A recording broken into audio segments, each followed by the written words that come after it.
Olá, eu sou Carlos Collet, sou psicanalista, sou teólogo. Vamos falar um pouco sobre a psicanálise. A psicanálise, que embora tenha aí mais de um século de história, hoje no século XXI, algumas pessoas ainda desconhecem o que é psicanálise e confundem-se com psicologia, com psiquiatria. Mas então, o que deveria ser a psicanálise? A psicanálise, ela vai ter ali a personagem central, que é Freud, mas não única, porque existem muitos colaboradores por detrás disso, por detrás de Freud, antes e depois de Freud. A psicanálise não se resume à teoria de Freud, mas Freud traz sim a grande colaboração inicial sobre a psicanálise, juntamente com outros do seu tempo. A psicanálise ela é conhecida como uma ciência do inconsciente, desse lado oculto da mente que hoje a neurociência ela vai trazer essa comprovação neurologicamente falando, dizendo que há 95% da mente inconsciente e 5% consciente, e que comprova aquilo que Freud falava e que seus colaboradores da sua época falavam, ali no meados do século XIX.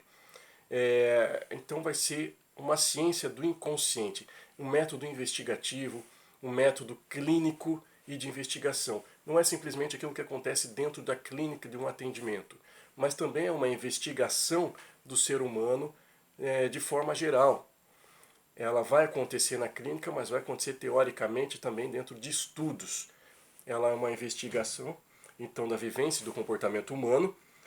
Inicialmente vai ter um método chamado de associação livre, onde a pessoa ela fala de forma livre, livre da censura da mente, fala daquilo que quiser, daquilo que desejar. Por exemplo, ela pode estar falando do cachorro, de repente fala da mãe, de repente fala de uma viagem.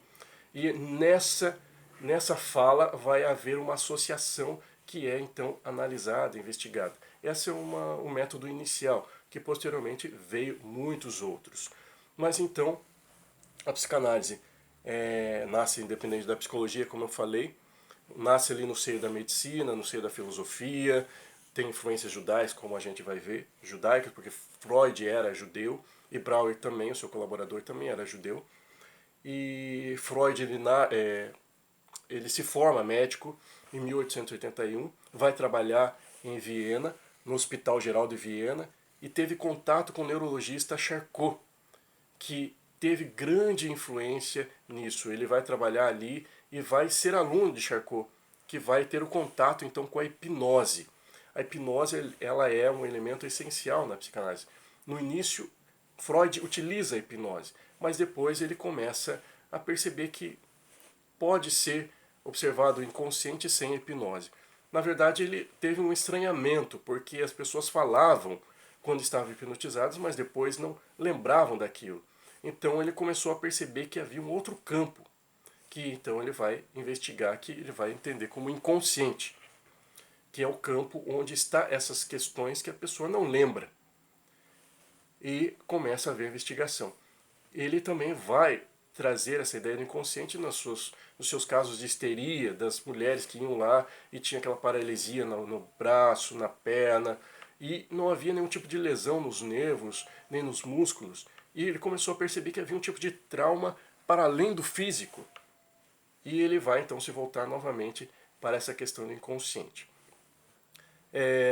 Então as influências que houveram nessa questão da hipnose, a gente vai ir para a pessoa de Mesmer, que ele nasceu em 1734 e morreu em 1815 em Viena, e ele acreditava que havia um fluido energético universal capaz de engendrar através do mesmo um magnetismo entre os seres humanos. Então ele traz essa ideia do magnetismo. Ele usava o magneto, o mineral, a pedra, né, o mineral, para trazer esse magnetismo que curava as pessoas e provocava um tipo de sonolência.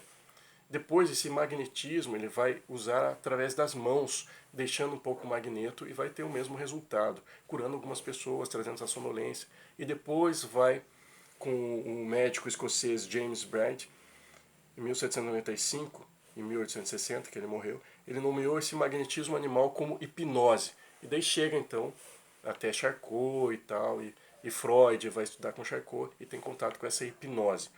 Então o Mesmer ele tem uma grande influência também na psicanálise, na hipnose, na qual Freud ele não vai se utilizar tanto da hipnose depois que se utiliza com Erickson, chamada a hipnose ericksoniana, que é diferente da sonambólica. É apenas uma alteração de consciência, onde a pessoa fica consciente, apenas no estado realmente sonolento.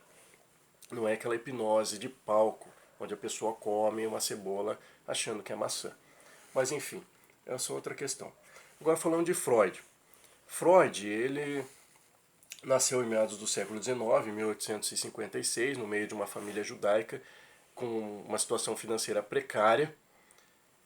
Ele morre em 1939 com câncer na mandíbula. Alguns historiadores dizem que ele morreu de overdose de morfina devido às dores. E ele nasce na Morávia, que hoje é República Tcheca, e daí se muda para outra cidade com 3 anos de idade. Um austríaco judeu. Numa linha histórica, em 1891, ele lança o seu primeiro livro sobre as formações das afasias. Em 1895, ele publica com Brauer estudos sobre a histeria. Em 1896, usa a primeira vez o termo psicanálise. E em 1900 ele publica A Interpretação dos Sonhos, que é um livro que marca o nascimento da psicanálise. E ele gostaria que fosse realmente publicado em 1990 para que realmente fosse um marco no século, e realmente foi. Então Brauer, que ele escreveu livros, ele estudou casos com Brauer, é uma grande personagem também da psicanálise. Nasceu em 1852 e morreu em 1995 em Viena. Suas obras ajudaram muito na elaboração da psicanálise e na teoria, de Freud também. Seu pai era Leopold Brauer, que era professor de religião na comunidade judaica de Viena. E com Brauer teve o grande caso de Berta, que foi chamado o caso de Ana O, onde surge a ideia da cura pela palavra.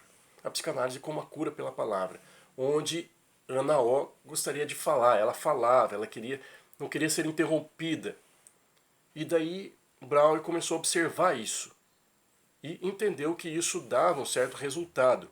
Depois ele chamou isso de catarse, e a cura pela palavra, daquela expurgação, daquela energia que estava lá, ela começou a ser elaborada então essa técnica da cura pela palavra. E Freud foi e começou a trabalhar isso também. E teve a influência judaica na elaboração da teoria da psicanálise, porque Freud ele era um judeu, então embora ele não praticasse os rituais do judaísmo religioso, ele tinha um certo orgulho da sua judaicidade, da sua origem semita, e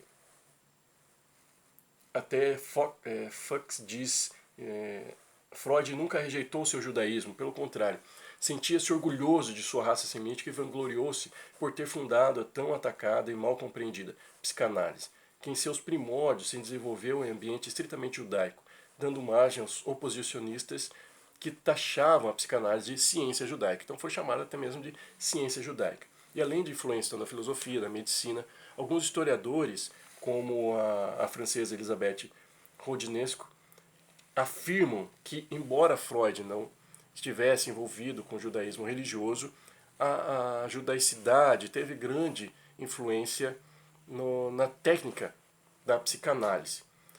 Até mesmo a hermenêutica judaica, que é o estudo, as interpretações dos textos sagrados, como a Torá. E essa técnica é chamada de Pardes. E tem alguns passos, que é o Pshat, que é uma análise rudimentar de um versículo, por exemplo. Tem o Remes, e daí tem o Drash, até chegar no Sod, que é uma interpretação mais oculta. E trazendo para a investigação da mente, então esse Sod vai ser a parte oculta da mente, que seria o inconsciente. Então Freud pode ter sido influenciado por essa questão judaica, essa interpretação judaica da Torá.